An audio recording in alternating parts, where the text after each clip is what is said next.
Good morning, જય સ્વામિનારાયણ, જય શ્રી કૃષ્ણ. કેમ છો બધા? સ્વાગત છે તમારું અમારા મિની વ્લોગમાં. તો જો સવાર પડી ગઈ છે. આજે અમારી સવાર થોડી મોડી પડી છે. મુક્ત અગરબત્તી કરે છે. હવે બોલ, શું બોલવાનું?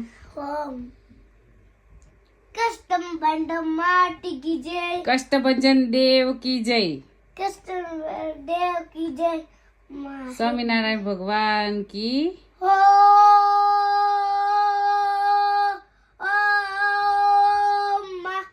નમઃ. પાર્વતી પતે હર હર મહાદેવ. તો જો મિત્રો, કયું બોક્સ? અગરબત્તી છે બેટા. અગરબત્તી કરી બહાર મૂકવી પડે છે, કારણ કે ફાયર અલાર્મ હોય એટલે અગરબત્તી ઘરમાં નથી થતી, ધુમાડો થાય ને એના કારણે. એટલે અમે લોકો બહાર આવી રીતે મૂકી દઈએ. તો આજનું વેધર છે આવું.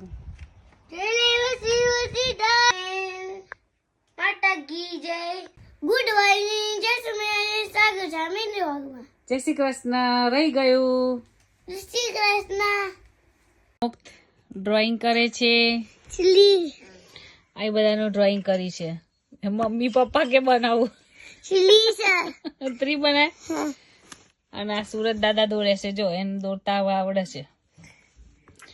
અહીં નીતાબા જોડ વાતો કરે છે. દોડ એવું કે છે. નીતાબા જાઉં છું. હા દોડ દે હેડ. હાથ પગ બધું દોડજે. બધું ની હાથ બોલી ગઈ. બધાને હાથ ભૂલી ગયો કે. ક્લિપ ચાલશું તો મસ્ત લાગે મને.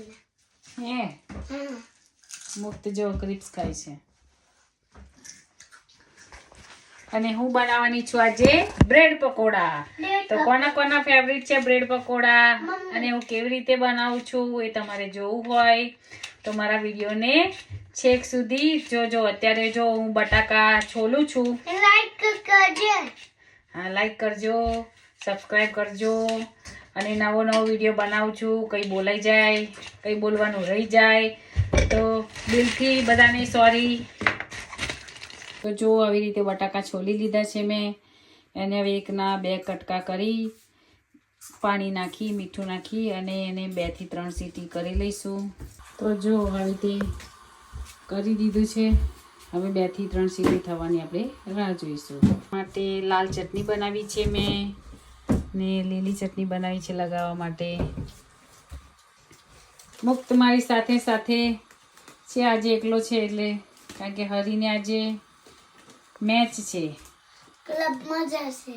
તો ક્રિકેટ મેચ રમવા જશે. આજ ક્લબમાં નહીં, મેચ છે એને ક્રિકેટની. મેચ છે અને ક્રિકેટમાં તો ત્યાં રમવા જશે. પ્રેક્ટિસ કરવું પડે. હેલો મિત્રો, જો બટાકા બાફીને મેશ કરી લીધા છે. એમાં થોડી હળદર, ધાણા જીરું, ગરમ મસાલો, થોડો કેરીનો પાવડર નાખે છે, થોડું શેકેલું જીરું નાખે છે, મીઠું, આદુ મરચાં છે, ચાટ મસાલો છે, થોડું લાલ મરચું છે, બધું નાખી દીધું છે.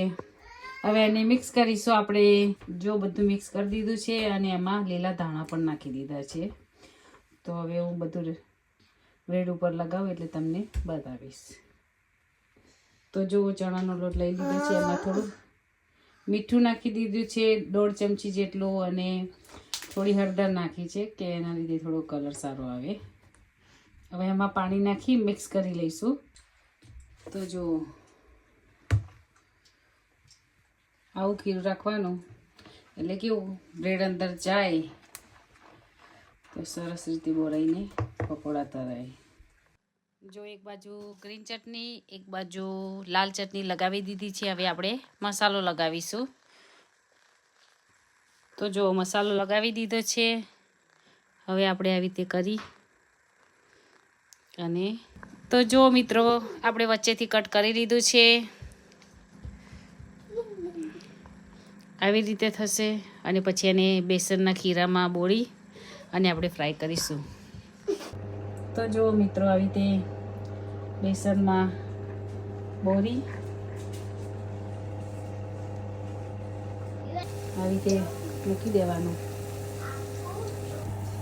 તો જો રેડી છે. તો ચાલો મિત્રો, આજે છે બ્રેડ પકોડા. તો ચાલો જમવા. આ સાથે મારો બ્લોગ પૂરો કરું છું. જય સ્વામિનારાયણ, જય શ્રી કૃષ્ણ.